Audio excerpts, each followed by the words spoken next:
안녕하세요. 너무 쉬운 부동산 경매 이하성입니다. 자, 오늘은 경매 용어를 할 건데요. 경매 용어 좀 생소합니다.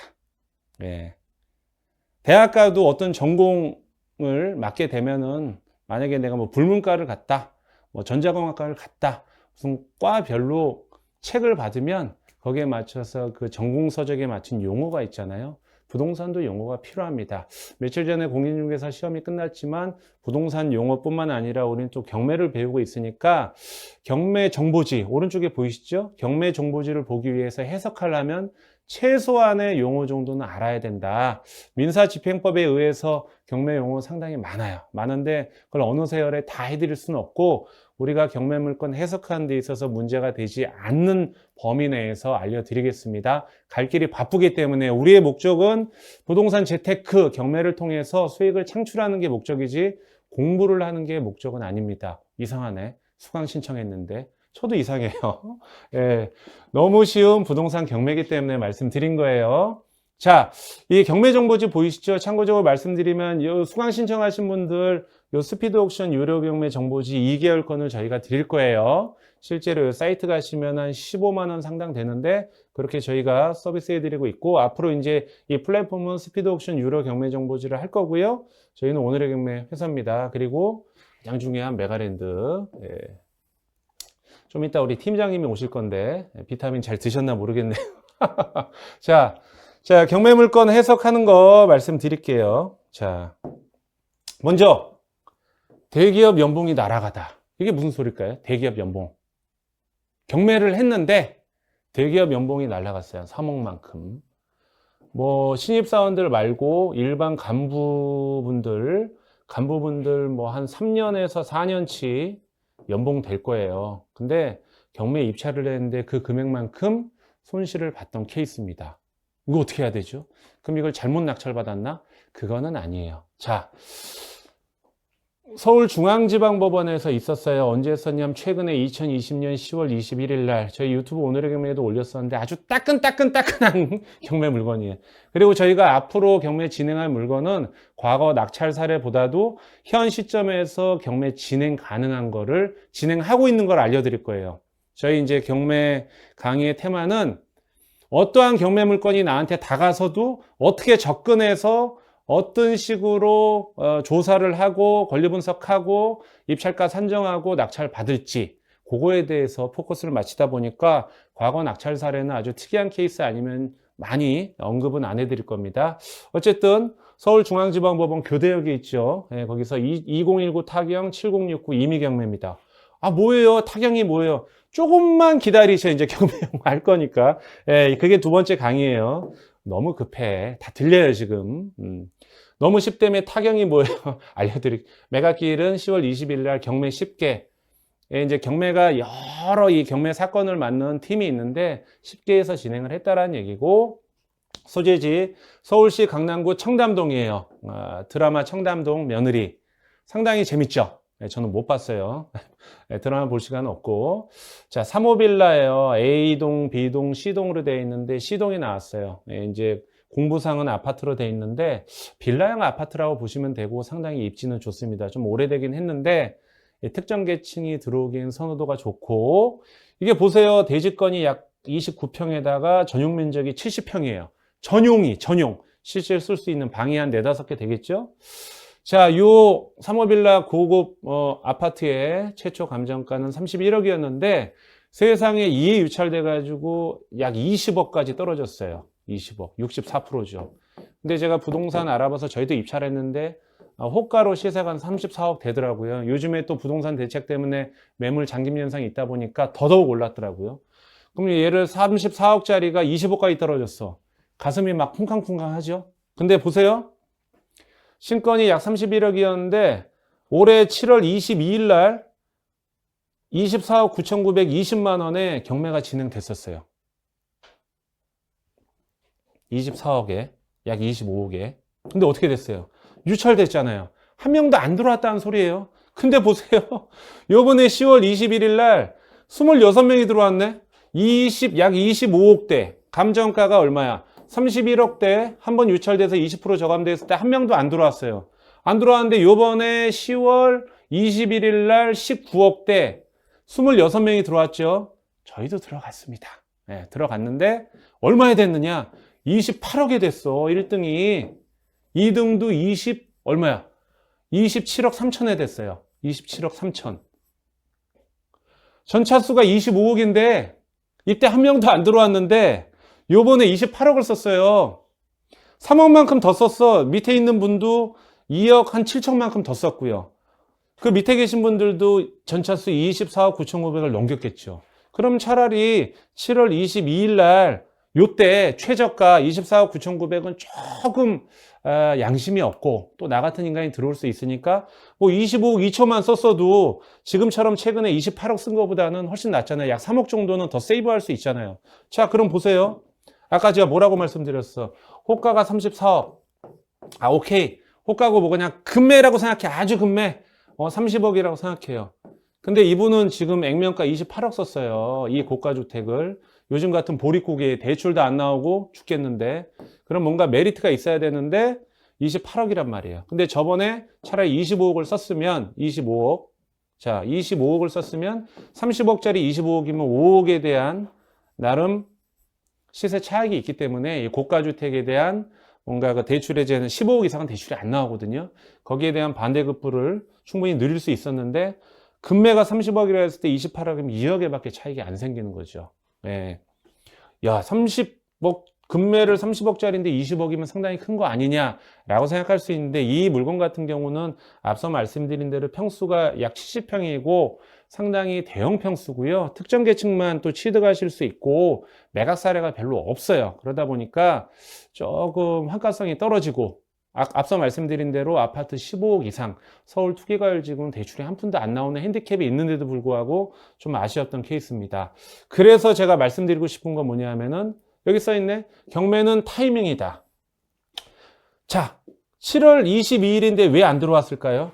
더 떨어지길 바래서? 자, 7월 22일 하면 생각나는 거 뭐 없어요? 7월 22일 공인중개사 공부하신 분들 뭐 생각나는 거? 7월 22일 아하, 역시 정답이 나왔어. 네, 저기 LA에서 나왔어요. 710 대책, 710 대책. 710 대책이 생겼죠. 710 대책 생기고 부동산 규제 대책 생기고 나와서 심지어 위축이 딱 되다 보니까 그때 경매 물건도 안 보이고 부동산 투자하고 싶은 생각이 없었는데 7월 20일 날 경매가 진행됐네. 그때 이제 바람 타고 아무도 안 움직였는데 오히려 부동산 대책이 있고 나서 매물 잠김 현상 때문에 공급 제한으로 인해서 아파트 가격이 더 폭등하다 보니까 이때서야 다시 또 액션을 취한 거지. 28억에. 그러니까 경매는 타이밍이에요. 저번 1강에서 말씀드렸죠. 부동산 투자, 경매 투자는 반대로 해야 된다. 남이 아니라고 할 때 자신감을 갖고 내가 공격적으로 취득할 수 있는 것도 지혜다. 사실 경매 타이밍 맞춰서 들어가는 게 특수 물건하고는 상관없잖아요. 내가 공부를 엄청 많이 하고 어려운 물건을 막 공부하고 명도를 어렵게 하고 유치권을 깨고 대항력인 걸 빼고 해서 3억을 버는 것보다 그때 이때 쏙 들어갔으면 3억 벌었어요. 이게 만약에 진짜 시세가 34억이라고 하면 액면가가 얼마야? 8억 차이가 나는 거거든요. 자, 이렇게 환가성이 떨어진 물건도 34억짜리인데 25억에 낙찰받았는데 부동산 사무실 가서 예를 들어서 29억에 던져봐요. 팔리나 안 팔리나? 팔 것 같아요? 안 팔릴 것 같아요? 팔린다고. 왜? 시장 가격은 형성이 되어 있기 때문에. 여기 들어오고자 하는 수요층은 있어요. 노블레스들. 청담동 가고 싶은 사람이 있습니다. 청담동에서 요 정도 평수에 사실 감정가 31억이면 가성비 끝내주는 거야. 마크힐스나 옆에 있는데 보면 기본 6, 70억이에요. 너 어디 살아? 나 청담동 살지. 몇 평이야? 70평인데 뭐 분양 평수로 뭐 80 몇 평. 와, 벌써 머릿속에 60억이 왔다 갔다 해. 근데 나 어디에 살아? 다 25억에. 가성비 좋거든요. 이게 좀 오래된 아파트긴 한데요. 제가 이제 그 안에는 못 들어가고 딴 데 인테리어 한 걸 봤는데 상당히 잘 졌어요. 청담동 입성할 수 있었는데 아쉽습니다. 여러분들. 다음에 저랑 입성하시죠. 저는 근데 청담동보다 딴 데를 좋아해요. 자, 그래서 본론입니다. 요번 2강은 10분 만에 습득하는 경매 용어예요. 용어 좀 어려울 수 있어요. 텍스트 나오니까 머리 아프죠. 최대한 글씨 크게 했어요. 글씨 크게. 이거를 다 읽어들으면 머리 아파요. 저번에 1교시에 말씀드렸죠. 경매란 무엇이냐? 돈 빌려주세요. 담보 갖고 와. 네. 잘 갚아? 오케이. 돈 빌려주세요. 담보 갖고 와. 안 갚아? 경매. 예, 좀 너무 이제 비약적으로 말씀드렸는데 경매는 두 가지가 있어요. 저번에 일간에 말씀드렸죠. 임의경매하고 강제경매. 임의는 뭐고 강제는 뭐냐? 우리 입찰하는 사람은 임의경매든 강제경매든 아무런 상관없어요. 경매는 경매예요. 근데 경매를 신청하는 채권자 입장에서 중요합니다. 그리고 또 강제경매 같은 경우가 취하될 확률이 높아요.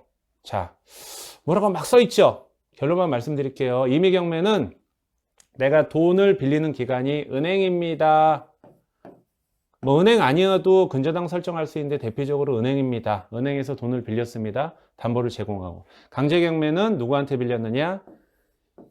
개인한테 빌렸다 라고 그냥 편하게 생각하시면 됩니다. 이렇게 편하게 생각하시면 됩니다. 은행은 어떻게 합니까? 돈을 빌려줄 때 담보물에 의해서 그냥 뭐 영수증 써주고 빌려주는 게 아니고 저번에 말씀드린 대로 근저당 설정계약서 쓰죠. 근저당 설정계약서 쓰신 분들은 알겠지만 거기에 안에 무슨 여러 가지 요건이 있어요. 저번에도 말씀드렸지만 뭐 이자, 율, 변동금리, 상환기간, 이자만 낼 건지 원금과 이자를 같이 낼 건지 원금 균등으로 갈 건지 뭐 만기 상환식으로 할 건지 뭐 등등이 있는데 뭐 개인 간에는 뭐 지금 뭐 최고 뭐 24% 아니면 24% 이내에서 15% 이하로 뭐 금리를 어떻게 하고 언제 갖고 뭐 이런 얘기죠. 자, 이제 보시면 임의경매 간단하게 말씀드리면 자, 읽어드릴게요. A가 B에게 돈을 빌렸는데 본인의 부동산을 담보로 잡혔어요. A가 돈을 갚지 못하면 B가 열받죠. 네. 그래서 B는 A에게 빌려준 돈을 안전하게 확보하기 위해서 담보권, 근저당 설정을 대부분 합니다.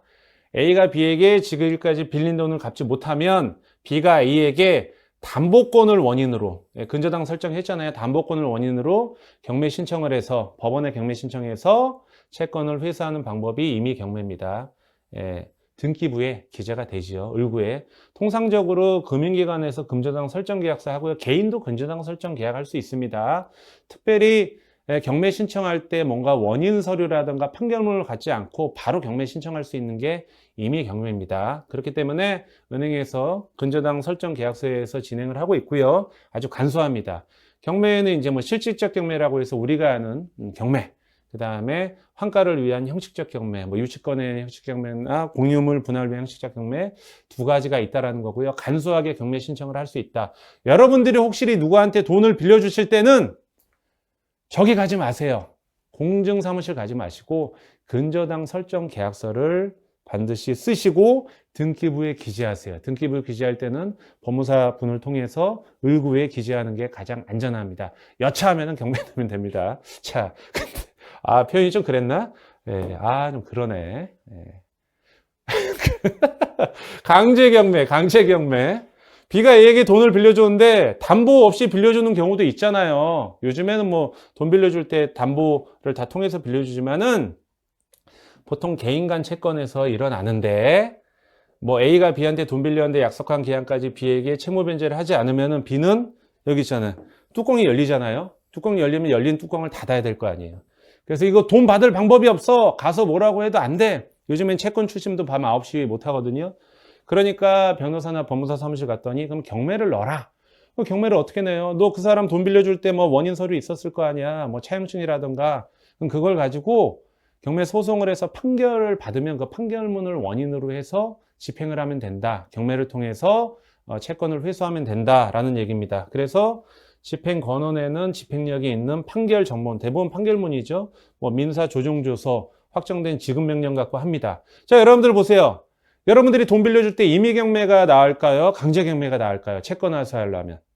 어떤 게 나을까요? 대부분 차용증 써주잖아요, 개인 간에는. 근데 개인도 좀 아시는 분들은 근저당 합니다. 은행이 어떤 분들입니까? 돈 빌려주는 것도 중요하지만 채권 회수도 상당히 중요하기 때문에 당연히 임의경매를 통해서 경매를 실행한다. 아주 유식한 말로 담보권 실행을 위한 경매. 네 돈 시동 걸어가지고 돈 받기 위해서 실행하겠다. 이런 얘기예요. 경매 정보지 보시면요. 여기 볼게요. 자, 여기 볼게요. 자, 보세요. 자, 여기 뭐라고 써 있죠? 임의라고 써 있죠. 예. 님이가 아니야. 님이. 예. 나를 향한 님이가 아니고 임의. 임의 경매는 거의 10중 8구 은행에서 경매를 신청했고 근저당도 1순위 채권자가 은행이란 얘기입니다. 별 의미는 없는데 우리 이건 이제 채권자 입장이었고요. 입찰자 입장은 뭐가 중요하냐면은 임의 경매는 대부분 은행에서 어느 정도 좀 빡빡하게 돈을 빌려주고 받고 하는데 강제 경매는 만약에 50억짜리 건물이 있는데 개인 간에 이제 대부분 돈을 빌리다 보니까 이 50억짜리 예를 들어서 건물이 있는데 건물보다도 다른 사례로 말씀드릴게요. 내가 다른 분한테 돈을 빌리러 가는데 소액이 많아요. 대부분. 예를 들어서 이분이 50억짜리 건물을 갖고 있고 B라는 분한테 A겠죠. 돈을 빌리러 가도 야, 내가 50억짜리 있는데 너한테 50억을 빌릴게 빌려줘 이런 얘기보다도 대부분 뭐 1억 소액으로 빌리는 경우가 많아요. 이게 왜 중요하냐면은 경매 입찰할 때 강제 경매를 볼 때는 경매 청구 금액을 봐야 됩니다. 그 경매 감정 가격 대비해서 경매 청구 금액이 되게 낮다. 예를 들어서 자, 이분이 지금 50억짜리잖아요. 돈을 빌렸는데 안 갚았어요. A가 50억짜리. 이걸 믿고 뭐 3억을 빌려줬는데 B라는 분이 경매를 넣는데 50억의 경매가 떴는데 경매 청구 금액이 B가 경매를 넣었을 때 3억밖에 안 돼. 그럼 A가 B한테 갚을 확률이 많다라는 얘기죠. 그래서 강제 경매 물건을 볼 때는 경매 청구 금액을 봐야 된다. 왜 경매 청구를 보면 되지? 갚으면 취하되잖아. 취하될 걸 뭐하러 보냐고. 예를 들어서 100억짜리인데 경매 청구 금액이 6천만 원이에요. 근데 물건이 너무 좋아. 와, 내가 이거 빨리 낙찰받아야 되니까 권리 분석하고 현장 조사하고 근데 그게 서울인데 그게 뭐 부산에 있어. 막 KTX 타고 가서 뭐 관광도 하고 했는데 입찰하려고 딱 보니까 취하됐어. 그게 뭐냐면 강제 경매할 때 빚이 너무 작으면은 변제하고 끝날 수 있기 때문에 헛수고하지 말라는 얘기입니다. 그리고 돈 빌려주는 사람 입장에서는 개인 간에도 근저당 설정계약서 써라. 이것만 배웠어도 여러분들 돈 떼어먹을 일이 없다. 대신에 담보가치 내에서 빌려줘야 되죠. 3억을 빌려주는데 담보가치가 2억이야. 그럼 저번에 1강 때 말씀드렸죠. 3천대. 아무 의미가 없어요. 이미 그 근저당 설정 계약해봐야. 그래서 감정평가라는 게 중요하죠. 자, 10분 만에 습득하는 경매 용어. 지금 사건 번호, 물건 종별, 대지권, 건물 면적. 어렵죠? 어려워. 되게 어려워요. 짜증나죠? 근데 이게 되게 웃긴 게, 이 경매 정보지에 있는 다 내용이야. 자, 이미 경매 봤어요. 하나. 그렇죠. 지금 앞에서 나올 게 사건 번호 배울 거고, 대지권이 뭐냐, 용도가 뭐냐, 이거를 그냥 나열한 것 뿐이에요. 이거 한 장을. 이거 해석하기 위해서 배우는 거예요. 글자로 하려니까 머리가 아프죠. 글자 약하니까. 요즘에 유튜브만 보잖아. 책도 안 보고. 저도 책을 냈는데 안 사. 왜? 내가 내 책도 안 사거든. 유튜브가 좋더라고, 요즘에. 자, 세상이 바뀌었어요. 사건 번호. 경매 응찰하고자 하는 물건을 특정하는 거다. 아까 그 사건 번호 보셨죠? 자, 2020 타경 1, 2, 3, 4. 2020년에 1234번째 사건이라는 얘기고요. 요거 타경이라는 건 이제 경매뿐만 아니라 무슨 민사사건, 형사사건에 부호가 있어요. 읽히는 거, 타경. 타종이 아니고 타경. 자, 그리고 이제 인도명령할 땐 타기라고 합니다. 뭐, 참고적으로 아시면 되고. 물건번호가 있어요. 물건번호. 물건번호 뭐냐 하면은, 예를 들어서, 2020, 이 글씨가 좀 이러네. 자, 글씨 잘 쓸게요. 야, 2020년도 얼마 안 남았어요. 야, 세월 빨리 가네. 그쵸? 엊그제 군대 간다고 막 그랬는데, 내 아들은 언제 크나? 아직도 중학교를 못 가가지고. 2020 타경 1, 2, 3, 4인데, 가끔 보면은 물건 번호가 뒤에 1, 2, 3, 4 밑에, 대부분 1번인데, 뭐 2번인 경우도 있고, 3번인 경우도 있고, 뭐 한두 끝도 없이 나오는 경우도 있어요. 이게 뭐냐면은, 제가 예를 들어서 돈을 아까 차용을 하러 갔는데, 내가 담보물 제공하고, 저 5억이 필요해요. 은행에 갔어요. 항상 은행이 나오죠. 은행. 제가 주거래가 신한은행이니까. 마크 비슷하죠? 5억은 안 돼요. 이 아파트 담보 가치가 우리가 볼 때는 LTA에 적용 안 돼요. 여기서 1억밖에 안 됩니다. 그래요? 뭐 딴 거 없어요? 제가 다른 아파트인데, 오케이, 가져오세요. 그럼 2억 됩니다. 또 딴 거 없어요? 또 있어요. 토지도 있어요. 요거요? 요거 2억 됩니다. 그 이분이 화냅니다. 야, 한꺼번에 가져오지. 물어보면 대답해. 짜증나게 3번을 왔잖아. 한꺼번에 얘기하지. 예, 뭐 짜증나지는 않고요. 예. 이 분이 어떤 돈을 빌리기 위해서 은행이든 개인한테 돈을 빌릴 때 담보 가치가 모자랄 때는 이 돈을 빌리는 기관에서 이게 1번으로 빌려줬고 2번으로 빌려줬고 3번으로 빌려줬을 때 경매를 진행할 때 채권 회수를 해야 되는데 5억이라는 돈을 받기 위해서 아파트에서는 1억의 가치밖에 안 되니까 여기도 경매 신청하고 여기도 경매를 신청했을 때 번호가 한도 끝도 없이 나와요. 이분이 뭐 여러 개, 10개의 담보를 했다. 10번까지 되죠. 근데 이제 무조건 10번이 되는 게 아니고 10번의 물건을 담보로 했는데 이 경매 신청권자가 한 5번까지만 신청을 해도 5번까지만 신청해도 변제가 된다 하면은 그 중에서 3, 4개 정도만 해요. 뭐 변제가 다 되는데 예상 낙찰가가 있는데 굳이 다 공동담보로 걸진 않거든요. 그래서 중요한 건 뭐냐면 입찰을 하실 때 나중에 이제 경매 입찰표 쓰는 법 알려드리겠지만은 2020 타경 1, 2, 3, 4 나왔을 때 경매 물건 번호가 2번인 경우가 있어요. 2번을 써야 되는데 3번 쓰신 분이 있어. 이런 문제가 돼요. 왜 문제가 돼요? 낙찰받고 무효가 돼요. 아, 무효되면 뭐 그냥 경험 삼아. 그게 아니에요. 자, 보시면 낙찰이 돼버리는 경우가 있어. 낙찰이 안 되면 상관없대. 예를 들어서 내가 2번을 들어가야 되는데 2번 물건이 낙찰 예상가가 5억이에요. 그 물건 중에 3번은 낙찰 예상가가 2억이에요. 이건 빌라. 지방에 있는 빌라고 이건 아파트예요. 그러니까 시세가 한 5억 5천이니까 5억을 썼어요. 40명이 들어왔어. 제가 낙찰이 됐어요. 5억을 써서. 근데 2등이 1억 6천을 썼어. 이상하다. 5억짜리를 4억 5천 썼는데 왜 사람들이 엄청 들어왔는데 1억 6천을 썼지? 저는 빌라에 입찰을 한 거예요. 3번 물건에. 3번 물건에. 낙찰됐으니까 낙찰대금 내라고 하잖아요. 만약에 입찰 보증금이 만약에 10%니까 2천이다. 그럼 2천만 원은 이제 떡 싸먹는 거죠. 잔금을 못 내니까. 법원에서는 잔금을 못 냈다고 이 돈을 돌려주지 않아요. 법원에서 이거를 취하는 것도 아니고 배당자에 쌓여가지고 채권자한테 주고 채권자 배당 다 해주고 남으면 이제 소유자한테 가. 그렇게 되는 케이스. 물건 번호 상당히 중요합니다. 물건 번호 쓰는 날은 기일 입찰표, 대봉투, 매수 신청 보증금 봉투 쓰는 게 많으니까 조심하셔야 돼요. 이거 물건 헷갈리면은 머리 아픕니다, 진짜.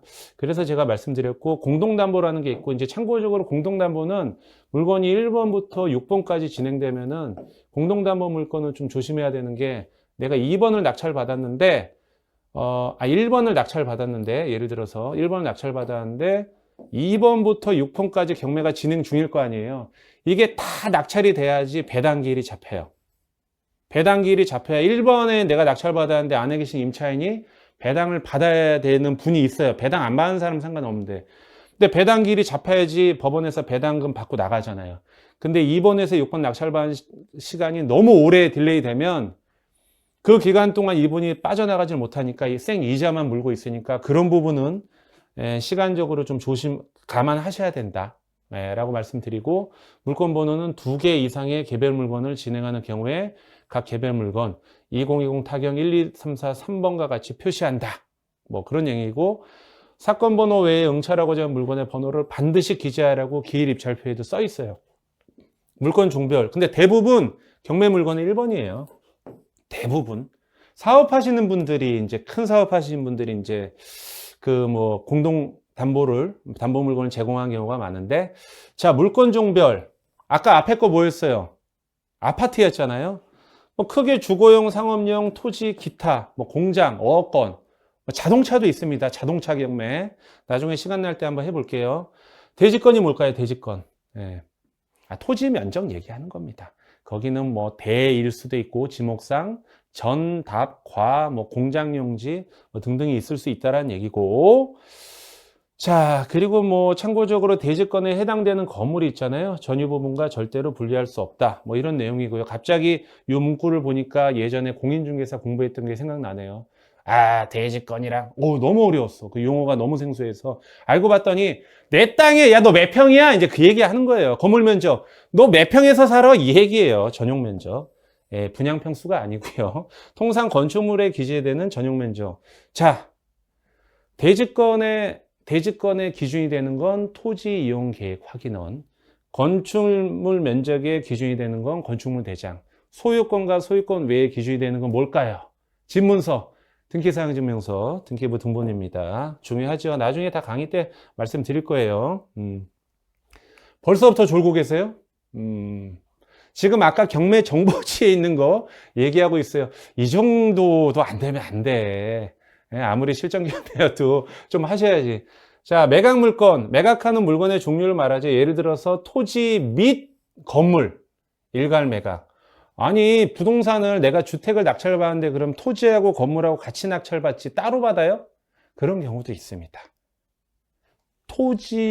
토지하고 건물이 있는데 예를 들어서 땅 위에 토지 위에 건물이 있잖아요. 토지만 경매에 나오는 경우도 있어요. 건물만 나오는 경우도 있어요. 그건 나중에 알려드릴게요. 그래서 대부분은 토지 및 건물 일괄 매각인데 좀 이따 요 용어 듣고 경매 정보지 보면 아 별거 아니네 느끼실 수 있어요. 매각기일이 뭐예요? 매각기일. 말이 참 어렵죠. 야, 너 경매 입찰한 날 언제야? 10월 말. 그 얘기 하는 거예요. 매각. 옛날에 입찰기일이라고 그랬는데 두 글자 딱 바꾸니까 왠지 어려워져. 하나도 안 어려워요. 경매법원이 부동산에 대해서 경매를 실행한 날로 입찰 시각, 입찰 장소, 매각기일, 입찰기일을 14일 전에 공고한다. 일간신문에 이게 공고하게 돼 있거든요. 신문을 안 보는데 공고하더라고요. 예. 제시의 건물이 뭐냐? 건축물 대장 아시죠? 아까 토지하고 건물이라고 그랬는데 건물에는 건축물 대장상에 건물이 등재되어 있는데 그 이외에 건축물 대장상에 등재되지 않은 물건이 건물이 있을 수 있어요. 어떤 경우냐 하면은 이렇게 집이 있는데 보통 이제 뭐 단독주택 같은 경우 문이 있어요. 문이 있고 이렇게 집이 있고 뭐 또 별채가 있고 여기 이제 정원이 있고 여기 뭐 정원 앞에 또 골프 배운다고 스크린 골프 하는데 더럽게 못 쳐. 차를 딱 끌고 오죠. 벤츠 20만 킬로 뛴 거 딱 끌고 들어와. 근데 여기다가 이제 가설 건축물을 만들어 놨어요. 건축 승인 날 때, 사용 승인 날 때는 요거는 이제 정원이니까 상관없고 A라는 주택과 B라는 주택 별채가 있어요. 등재가 돼 있는데 준공 이후에 또 다른 뭐 창고용으로 만들어 놨어요. 경매 이제 입찰을 들어갔는데 감정평가할 당시에는 토지와 이 건축물 두 개를 평가를 했어요. 이 위에 가설 건축물인 걸 얘기했는데 건축물 대상에 등재되지 않은 물건이 있다라는 거. 이게 되게 중요해요. 특히 공장 같은 경우.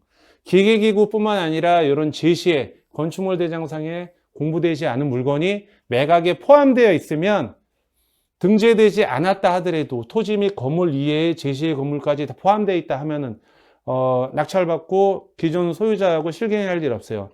고급주택 같은 경우는 여기 막 이거 좀 비주얼하게 해야 되는데 비주얼하게 할게요. 자 보겠습니다. 여기가 여기 있다. 제가 좀 배웠죠. 막 나무들이 진짜 나무 있어. 막 금송, 은송 막 몇 억짜리가 있어요. 낙찰 받았는데 이게 매각에 포함이 안 돼 있어. 제시의 물건은 아니지만. 그럼 어떻게 해? 낙찰은 받았지만 토지 및 건물인데 나무 있고 뭐 정원 있고 막 있어요. 이런 게 경매 입찰할 때 매각이 포함되느냐 안 되느냐에 따라서 뭐가 틀려질까요? 명도 난이도가 틀려지죠. 실갱이가 또 틀려지고. 가끔 보면은 또 어떤 분들이 나무가 만약에 50그루가 있었는데 낙찰받고 하니까 40그루야. 10그루가 없어졌어. 법원에 가서 10그루가 없어졌는데 어떻게 할 거야? 그럼 법원이 또 3천 준비하죠. 전혀 상관없어. 감정평가 당시하고 나중에 이런 뭐 제시의 물건이 없어지거나 등등 소멸되는 경우는 법원에서 책임지지 않습니다. 현장 그대로. 그런 얘기고요. 자, 이거 내려가야 되는데 내려갔죠? 그 다음에 제시의 건물이 공부상에 나타나지 않는 외적인 물건인데 중요한 거는 매각에 포함됐느냐 안 됐느냐가 상당히 중요합니다. 특히 공장 같은 경우. 보증금은 내가 만약에 5억이에요. 감정 가격이 시세는 아닙니다. 근데 20% 떨어져서 4억이 됐어요. 예전에는 입찰할 때 내가 만약에 4억 5천을 쓴다. 그러면은 입찰 가격 4억 5천에 쓰는 10% 4,500만 원을 입찰 보증금을 준비했는데요. 예전에 민사집행법 이후로는 지금은 그렇게 안 하고요. 통일됐습니다. 5억에서 4억으로 됐을 때 최저가에 무조건 10%만 준비하시면 되니까 입찰 보증금은 어느 누가 들어가도 동일하다는 겁니다. 최저 매각 가격이 10%. 근데 누가 낙찰받고 나서 잔금을 안 냈어요.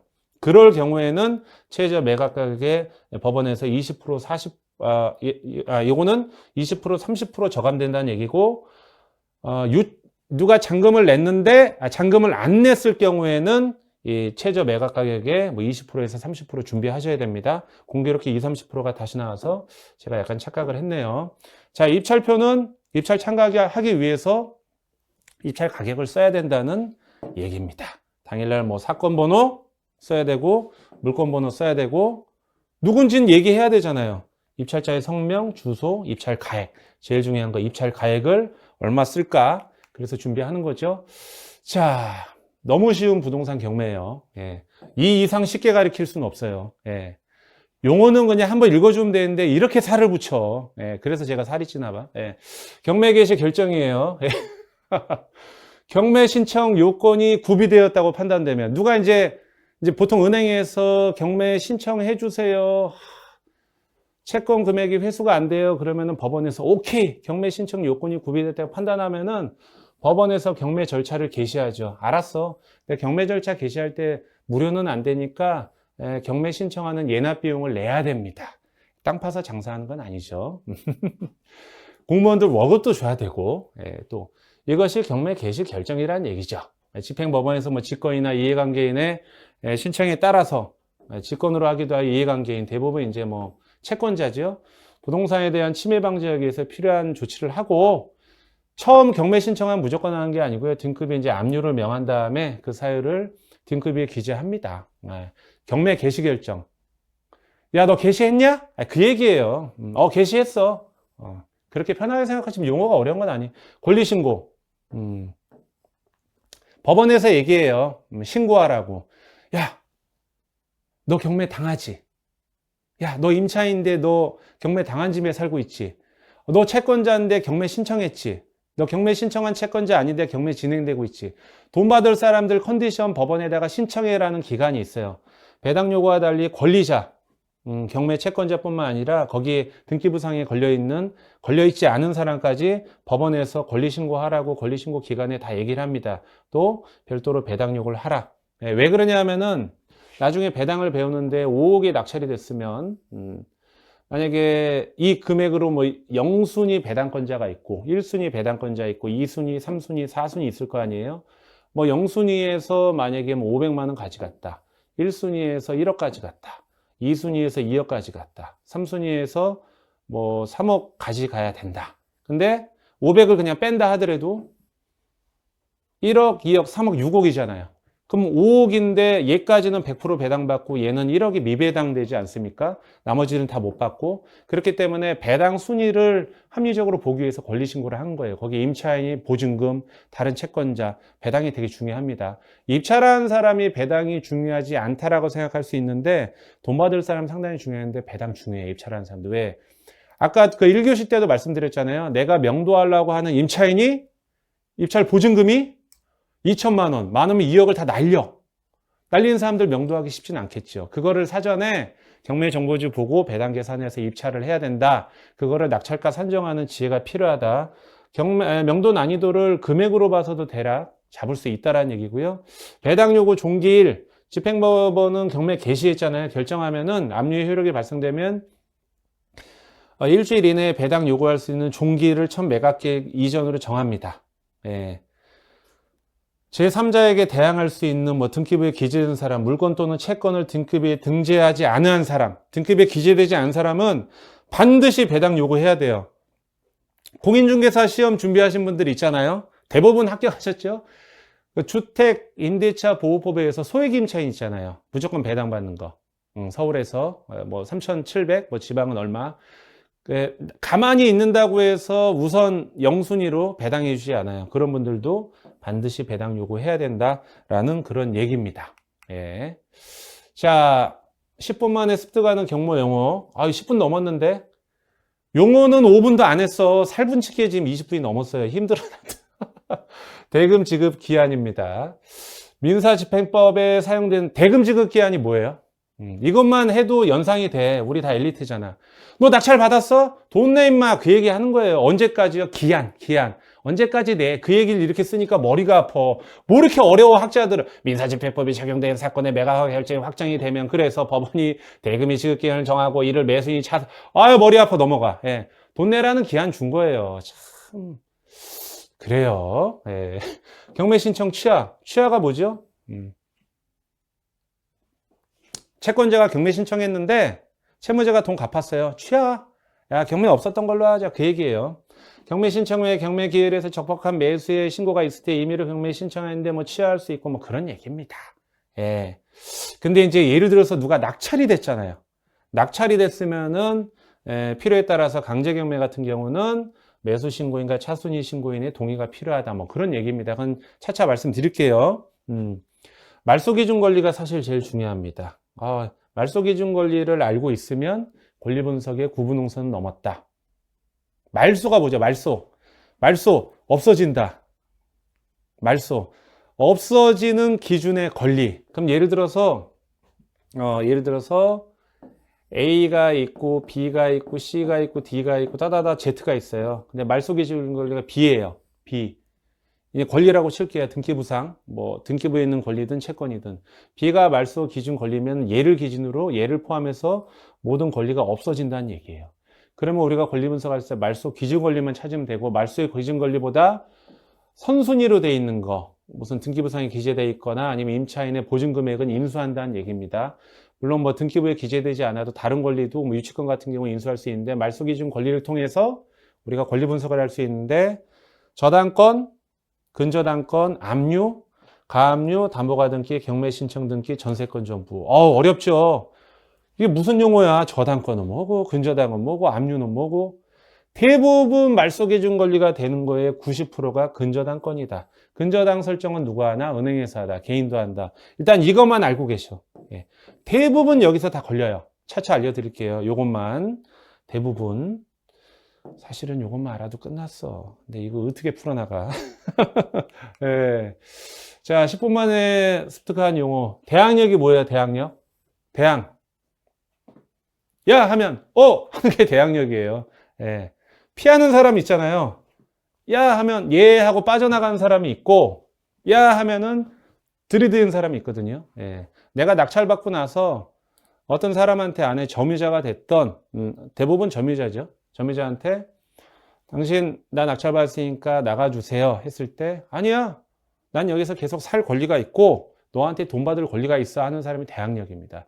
그러니까 낙찰을 5억에 받았는데 5억짜리를 3억에 낙찰을 받았는데, 낙찰받고 안에 계신 임차인 보증금 2억을 인수해야 되는 걸 알고 들어갔을 때 3억을 써야 되잖아요. 가끔 보면은 5억짜리를 5억 쓰신 분이 있어요. 나중에 낙찰받고 2억을 또 임차인한테 줘야 되는 경우. 왜? 이 사람한테 왜 줘야 되냐? 임차인에 대항력이 있기 때문에. 예. 그런 부분입니다. 근데 어이없죠. 그것도 모르고 입찰을 하신 분이 있을까요? 없을까요? 낙찰 후에 안에 세입자의 전세금을 인수해야 된다는 거를 알고 들어가야 되는데 모르고 들어가는 경우가 있을까요? 예, 사례가 나와 있습니다. 그런 경우가 비일비재합니다. 대항력은 주택임차인이 임대주택을 인도받고 계약서 쓰고 잔금 내고 인도받고 주민등록까지 마치면 그 다음날부터 이제 전입하고 나면 그 주택의 소유자가 제3자, 뭐 경매든 매매든 제3자에 대해서 임차권을 가지고 대항할 수 있게 된다. 물건은 아니고요. 이와 같은 대항할 수 있는 주택임차인의 대항력이라고 한다. 임대차 기간을 포함해서 주택임차인이 새로운 매수인에게 집을 빌려줄 필요가 없다는 것을, 대항력은요, 전입 시점을 봅니다. 그 다음에 배당 순서는 확정일자를 봅니다. 그래서 주민센터 가시면 전입신고 하시면서 계약서에서 확정일자 반드시 받으셔야 되고, 대항력은 전입이니까 전입을 빨리 하셔야 돼요. 우리 젊으신 분들, 나 보증금 1,000만 원밖에 안 되는데 전입하셔야 돼요. 나 보증금 3억인데 빨리 하셔야 돼요. 무조건 하셔야 돼요. 전입을 해야 대항력이 발생합니다. 어디 가세요? 주민센터 가시면 됩니다. 옛날로 따지면 동사무소 가시면 됩니다. 명도는 뭐예요? 안에 계신 분 안녕히 계세요. 나가세요. 왜 안 나가? 나가! 명도라니. 명도는 경매법원에서 자주 쓰이는 말로 주거인을 태거시키는 거. 주거인뿐만 아니라 모두 태거하는 조치죠. 대부분 협의로 한다. 협의가 안 되면 뭘로 하냐? 강제 집행하는 거죠. 어쩔 수 없죠. 네, 협의가 좋아요. 네. 부동산 인도명령은 뭘까요? 인도명령. 부동산 인도하라는 명령을 법원에서 명령하는 겁니다. 야, 낙찰자 바뀌었는데 너 협상이 안 된다며. 그래서 낙찰자가 지금 잔금 내고 매수인이 됐는데 잔금 낼 때 인도명령 신청할 수 있거든요. 법원에 신청했어. 너 나가라고. 그래서 내가 판사인데 명령할 거야. 너 인도 명령. 안 되면은 강제 집행한다. 내가 하는 게 아니고 또 지금 새로운 소유자가 강제 집행 신청하면 너 쫓겨나니까 인도 명령. 이 인도 명령 제도가 민사집행법이 2002년 7월에 생겨서 명도 소송을 통하지 않고 인도 명령을 통해서 강제 집행이 빨리 이루어질 수 있기 때문에 1강 때 말씀드린 대로 대중화되어 있습니다. 자, 이렇게 써 있죠. 매수인은 낙찰대금 전액을 납부한 잔금을 내야 돼요. 채무자에 대해서 직접 자기에게 낙찰 부동산 인도할 것 요구할 수 있다. 하지만 채무자가 이제 뭐 안 나간다고 그러면은 대금을 납부한 후에 인도 명령은 대금 납부하고 반드시 6개월 내에 해야 돼요. 예, 6개월 이후에는 명도 소송을 하셔야 됩니다. 그래서 6개월 내에 이제 집행법원에 신청을 하면은 낙찰인에게 인도하는 것을 명령하는 거라고 말씀드릴 수 있고 6개월이라는 거를 반드시 아셔야 됩니다. 6개월. 예, 가끔 보면은 넘어가는 경우 있어요. 자, 용어 어때요? 용어 어때요? 머리 아파요? 예, 머리가 막 아파? 예, 근데 우리는 달려가야 됩니다. 예, 돈 버는 게 쉬운 건 아니에요. 우리 방송 보시는 어머님들, 아이를 낳을 때 생각해 보세요. 군대 갔다 오신 분들, 예? 그 갈굼당할 때를 생각해 보세요. 회사에서 지금 스트레스 엄청 받고 집에 가도 애들 빽빽 울고 있지, 와이프가 도끼눈을 쳐다보고 있지, 처가댁에서 보고 있지. 아주 스트레스 이만저만 아니잖아요. 근데 이 정도는 넘어가셔야죠. 예, 그거 다 이겨내신 분이 이거 어렵다고 하시면 안 돼요. 우리 달려가야 됩니다. 자, 금방 끝나요. 10분 만에 습득하는 경매용어. 우리는 너무 쉽다. 예, 진짜. 예. 점유이전 가처분이 뭘까요? 용어 속에 답이 다 있어요. 점유하는 사람이 이전을 하려고 해요. 이전 못하게 가처분 해놓는 거예요. 뭐냐면 A를 상대로, A라는 사람이에요. 제가 갔어요. 뚜벅뚜벅. 저는 B 낙찰자 돼 있는데, 자, 제가 낙찰 받았으니까 좀 퇴거해 주세요 했더니 안 해요 해서, 아, 그래? 그럼 강제 집행을 신청을 하려고, 아까 인도 명령을 하고 강제 집행 신청을 하는데, 이 사람이, 나 A인데 C를 갖다 놔요. C가 살아. 그래서 이제 강제 집행하려고 우리가 법원에 호소를 해가지고 집행을 하려고 집행관님이 요 집에 갔는데 A가 아니고 C가 있어. 그럼 집행 불능이 나옵니다. 왜? A를 상대로 인도 명령을 했고 강제 집행을 했는데 다른 사람이 거주하고 있으면 처음부터 다시 시작해야 돼요. 강제 집행 절차를. 그 얼마나 열받아요. 열불 터지죠. 그런 경우가 많지는 않은데 간혹 있습니다. 그래서 그 안에 있는 점유자를 변경하지 못하기 위해서 강제 집행 대상자를 확정시키기 위해서 점유이전 가처분을 하는데, 이런 경우는 강제 집행하러 가는데 A가 없고 C가 있건 D가 있건 Z가 있건 트럼프가 있건 상관없어요. 무조건 드러낼 수 있습니다. 점유이전 가처분. 대선 어떻게 됐을까 모르겠네. 난 클린턴이 떨어질지 몰랐어. 또 남의 얘기긴 한데, 네, 그렇습니다. 예. 자, 그렇고요. 차순위 매수 신고인. 이게 뭘까요? 사실 여기에 답이 다 있어요. 낙찰자, 최고가 매수 신고인. 옛날에 그 차석 그러죠? 소석 말고 차석. 2등한 사람 얘기하는 거야, 2등. 2등한 사람은 차순위 매수 신고인. 최고가 매수인 신고인, 보증금을 공제한, 근데 이제 차순위 매수 신고인이 되려면은 어떻게 되냐면, 낙찰이 딱 되잖아요. 낙찰 딱 되고 나면 그 법대 앞에 입찰하신 분들 다 오라고 그러거든요. 집행관이.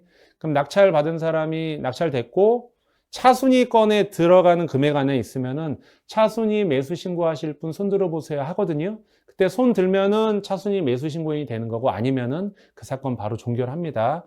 근데 이제 요건이 있어요. 이 최고가 매수 신고인, 낙찰자가 쓴 입찰 가액에서 보증금을 공제한 액수보다 높아야 돼요. 1, 2등 가격 차이가 너무 많이 나면은 차순위 요건이 안 됩니다. 그렇게 돼서 이제 차순위 신고를 할 수 있어요. 근데 차순위 신고를 하고 나면 뭐가 문제냐면은 낙찰자가 잔금 내는 시기 있잖아요. 45일 안에. 그때까지는 보증금을 반환받지 못해요. 차순위 신고하고 집에 갔는데, 안 되겠어. 저 사람 잔금 낼 것 같아 해서 저 주소에 했더니 법원에서 안 돼. 저 사람이 잔금 낼 때까지 기다려. 그리고 만약에 그 사람이 잔금 못 내면 네가 차순위니까 너 바로 그냥 돈만 내면 돼. 웨이팅하고 있는 사람이 차순위입니다. 그런 얘기입니다. 근데 대부분 차순위는 안 하는 게 나아요. 특히 입찰자 수가 많으면 잔금 낼 확률이 높죠. 근데 간혹 낙찰 받은 사람이 뭐 대출이 안 되거나 자금이 막혀서 차순위를 넘어온 경우는 있는데 쉽지는 않습니다. 예. 내 돈이 45일 동안 묶여 있으니까 문제가 되죠. 45일 이상 중간에 소송이 있으면 더 묶일 수도 있어요. 재경매는 무엇이냐? 앞선 시간에 말씀드렸는데 낙찰자가 생겨요. 최고가 매수 신고인. 낙찰자가 최고가 매수 신고인. 낙찰 허가 결정 확정 후에 집행법원이 지정한 대금 지급 기한, 돈 내라는 기간에 잔금을 낙찰 대금 지급 의무를 못했어요. 돈을 못 냈다는 얘기죠, 잔금을. 그리고 차순위도 없어요. 없을 경우에는 법원이 직권으로 경매를 다시 실시하죠. 예, 다시 한다는 얘기입니다. 누가 낙찰받았는데 잔금 안 내면 다시 돌아가서 경매를 한다는 거고, 이런 경매 들어갈 때는 이분이 보증금 10% 내잖아요. 10%가 법원에 배당 재단에 쌓인다고 그랬죠. 이런 경매 들어갈 때는 우리 입찰자가 최저 입찰가의 10%가 아니고 앞서 말씀드린 대로 20%에서 30% 준비하면 된다. 어렵게 생각하지 말고 경매 정보지 보면은 요번 차수 입찰 보증금 얼마 준비하라고 한글로 아라비아 숫자 써 있어. 그거 보고 준비하시면 돼요. 아무 생각 없어도 돼요. 아무 생각 없이 경매하시는 분들 많아요. 아무 생각 없이 돈 버시는 분들도 많고. 가끔 사고가 나니까 이 시간이 중요한 겁니다. 거의 다 끝나가요. 예. 지분 경매 얘기 들어보셨어요? 지분? 야, 뭐 내가 네 회사에 투자하려고 하는데 지분이 어떻게 되냐? 내 지분 얼마 줄 거야? 똑같은 얘기예요. 예, 부동산 통상 1인이 소유하잖아요. 근데 이제 아버지가 돌아가시고 자식들이 있으면 상속이 될 수 있잖아요. 자식이 독수리 오용제다. 5분의 1씩 넘어갈 거 아닙니까? 예, 보통 이제 뭐 상속인 지분도 있지만은 애초에 부동산 취득할 때 부부 공동명의로 취득했을 때 2분의 1씩 받는 경우가 있는데, 여러분 이제 부동산 공동소유라고 하고, 공동소유에서 공유자 목을 지분이라고 합니다. 근데 어떤 경우가 있냐면은 아파트가 있어요. 예. 50층 1호. 저는 높은 층을 좋아합니다. 네, 남편이 있고, 예, 남편이 있죠. 그 다음에 우리 이제 부인분이 있어요. 부인분은 치마를 입어야겠는데 머리도 좀 이렇게 하고. 근데 이제 뭐 이제 절세, 재산세, 뭐 절세 좀 양도세 절세하려고 2분의 1씩 지분으로 했는데 아파트예요. 예. 층은 50층인데 가격은 5천만 원밖에 안 해. 예. 자, 이분이 이제 그 2분의 1이니까 2분의 1을 기인으로 해가지고 은행에다가 대출을 받을 수 있어요. 지분만큼. 부인 몫은 깨끗하죠. 근데 이게 경매에 나온 거예요. 그래서 지분 경매로 나와. 이런 경우 애매하죠. 그럼 어떻게 하지? 아파트에는 문이 하나인데 내가 2분의 1 받으면, 그럼 지분이니까 이렇게 하면 되겠다. 이런 분들이 있어.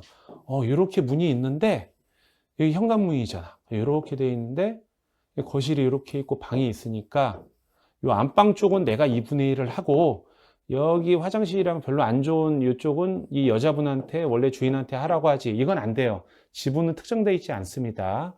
그렇게 할 수 없어요. 그래서 지분 경매는 내가 낙찰받고 남의 걸 사던가 그 사람이 내 걸 사던가 하는 게임인데, 최근에 공매로 그 유명한 여자 연예인 남편분 거 인사동에 있었던 얘기가 있는데 나중에 지분 경매 말씀드릴게요.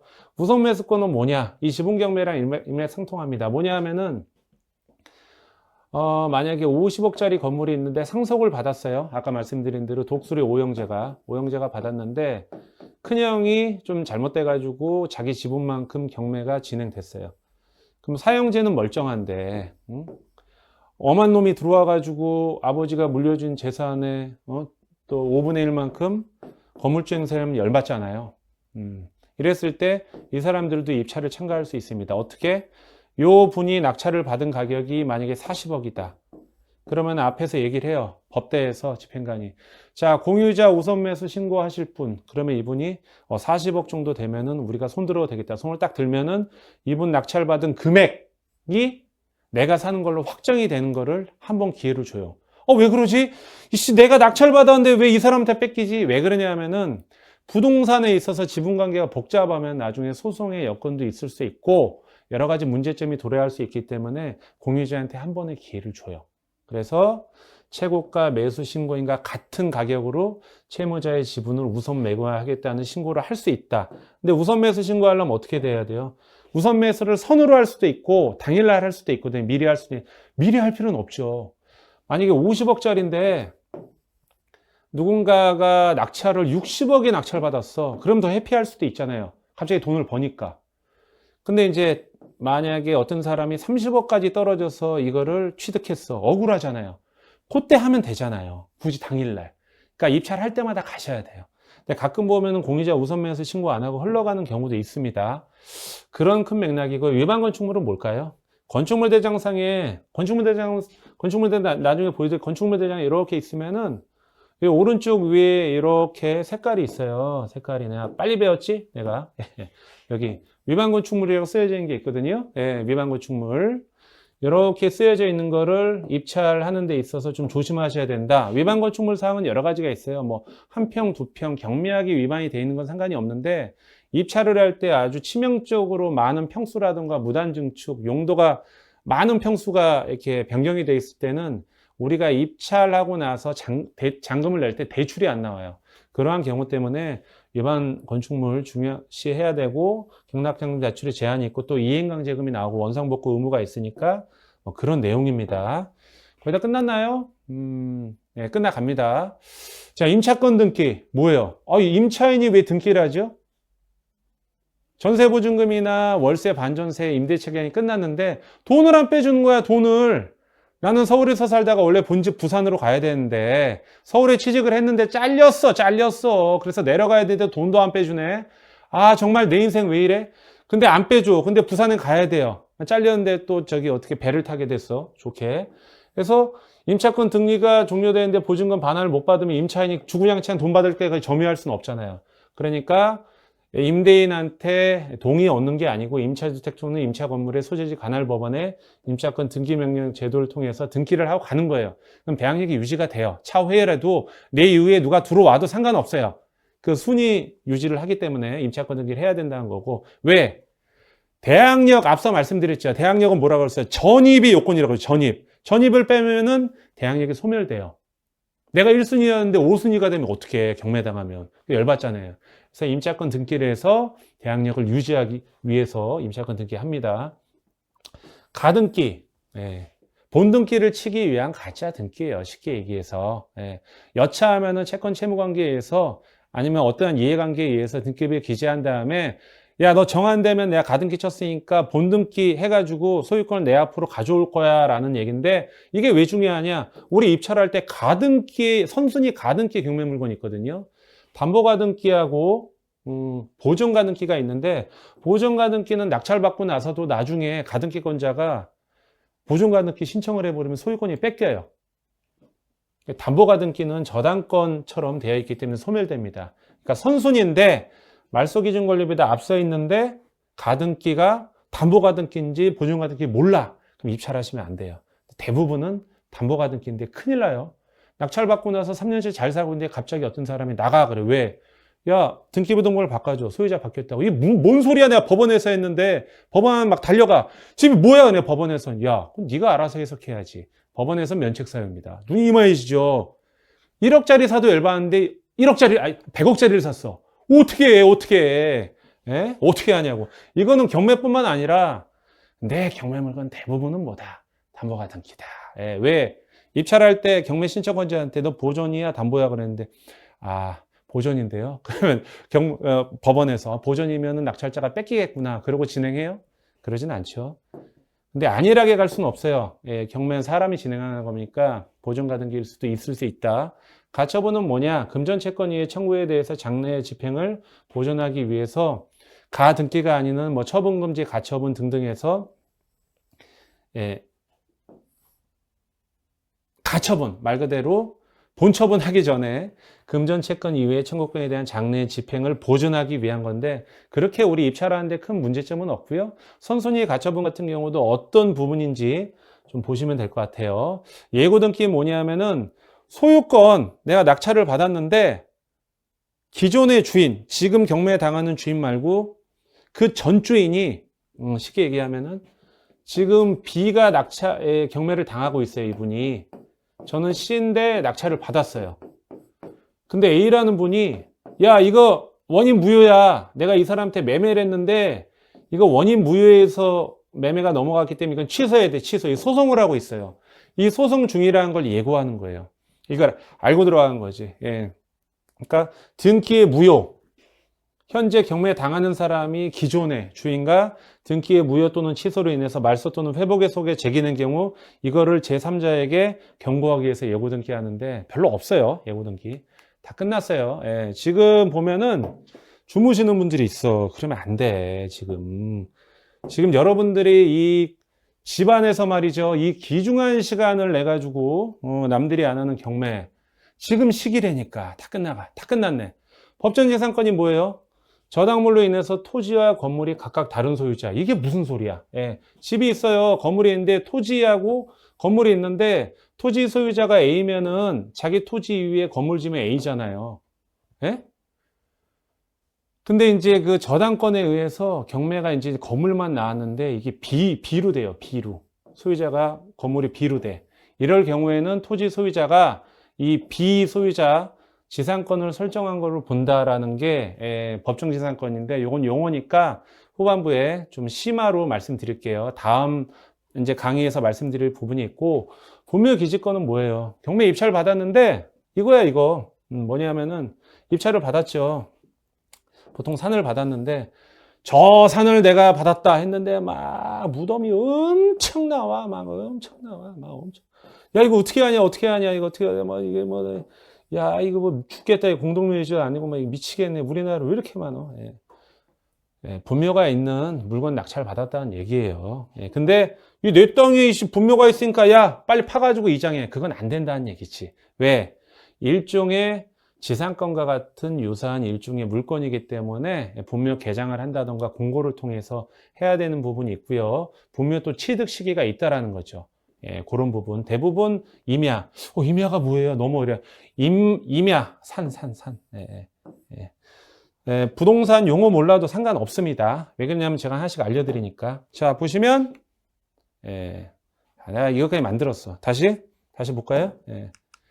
아주 여러분들 지루해 하시길래 내가 손을 내밀었어, 악수로. 예, 수고하셨어. 예, 하셨고. 자, Q&A 끝날게요. 내가 오죽하면, 예. 진짜 용어 쉽게 얘기할게.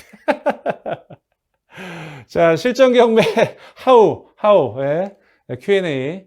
딴 데서는 Q&A 없습니다. 경매 용어 중 중복하고 병합은 뭡니까? 중복 경매 있고 병합 경매 있거든요. 중복 경매는 뭐냐면요. 한 명의 채권자가 경매를 신청을 했어요. 근데 또 경매 신청을 또 해요. 그냥 우리 어디야 편의점 가시 1+1이잖아요. 그거 얘기하는 거고 무슨 이유에 의해서 또 한 명의 채권자가 경매 신청했는데 A라는 사람이 한 경매 물건에 한 채무자한테 근데 B라는 한 명이 또 경매 신청했어요. 이게 병합으로 두 개의 사건이 이루어진다는 건데 우리 이거 중요하지 않아요. 중요하지 않다. 근데 이제 경매 그 입찰 물건 보면 중복이라는 말이 있어서 이게 뭔가요? 라고 해서 답변을 해드린 거예요. 아까 말씀드린 대로 이중 경매 동일인일 때 중복, 다른 채권자일 때는 병합. 우리는 이제 권리 분석할 때는 첫 사건만 검색해서 권리 분석하면 돼요. 별거 없는데. 자, 두 번째 보겠습니다. how. 이제 끝날 때가 됐네요. 검일 등기부를 보니까 강제경매래요. 2020 타경 땡땡땡땡인데 권리자의 경매 신청한 사람이 선정 당사자 김땡땡으로 돼 있어요. 보통 강제경매 신청한 사람이 개인인데 선정 당사자는 뭐예요? 이거 낙찰받으면 큰일 나나요? 저 사람이 변호사인가? 판사인가? 예. 선정 당사자는 이 경매 신청할 때 소송을 진행할 때요. 여러 명이 있을 수 있잖아요. 그 중에서 한 명을 대표자로 뽑는 거예요. 그 사람이 대표하는 이 경우 한 명 또는 수인을 대신해서 소송을 진행할 때 쓰는 단어 한 명을 선정 당사 경매 신청권자 중에 여러 명 중에 대표라는 얘기고 이 선정 당사자가 소송 대리인은 아닙니다. 예, 뭐 그 정도 말씀드릴 수 있고요. 예. 용어 어려웠죠? 자, 용어 어려웠는데 그 험난한 걸 끝냈습니다. 이 이상의 용어 더 있는데 이 정도로 좀 마무리하고요. 하나 말씀드릴게요. 하루 10분씩 경매 물건 보세요. 이제 2강 끝났으니까 경매 물건을 많이 보셔야 됩니다. 경매 물건을 보셔야지 뭐가 궁금하고 어떻게 해석해야 될지 알 수 있거든요. 제일 먼저 가까운 주택 보시고 아는 지역부터 하시면 되고요. 앞서 말씀드린 대로 우리 스피드 옥션 플랫폼을 쓰는데 강의 들으신 분들은 2개월 무료 쿠폰을 드리니까 아이디 게시판에 입력하시면 저희가 보내드리고요. 1개월에 한 8만 원 얼마니까 15만 원 저희가 제공해드리고 있고요. 여기도 오늘의 경매가 있네요. 여기 책도 있네. 안 사셔도 돼요. 안 팔렸어. 그리고 이제 2개월 무료가 끝나고 무료로 보실 분들 있죠. 스마트폰으로 자면서 이렇게 보실 분들. 그런 분들은 저희가 또 오늘의 경매 만들어놨어요. 무료 어플이에요. 무료로 24시간 내에 볼 수 있으니까 유료로 보시든 무료로 보시든 이건 2개월 무료인데 많이 활용하셔가지고 경매 물건 심 없이 보시기 바랍니다. 물건을 많이 봐야 궁금하죠. 궁금해야 물어보고 현장 조사하고 입찰하고 취득하고 취득해야 월세 받고 팔고 팔아야 남고 그렇죠. 제일 원천은 뭐냐면 경매 강의를 많이 듣는 것보다 물건을 많이 보셔야 된다는 얘기입니다. 2강 이 정도로 마치고요. 3강에서 뵙도록 하겠습니다. 지금까지 이하성이었습니다. 감사합니다.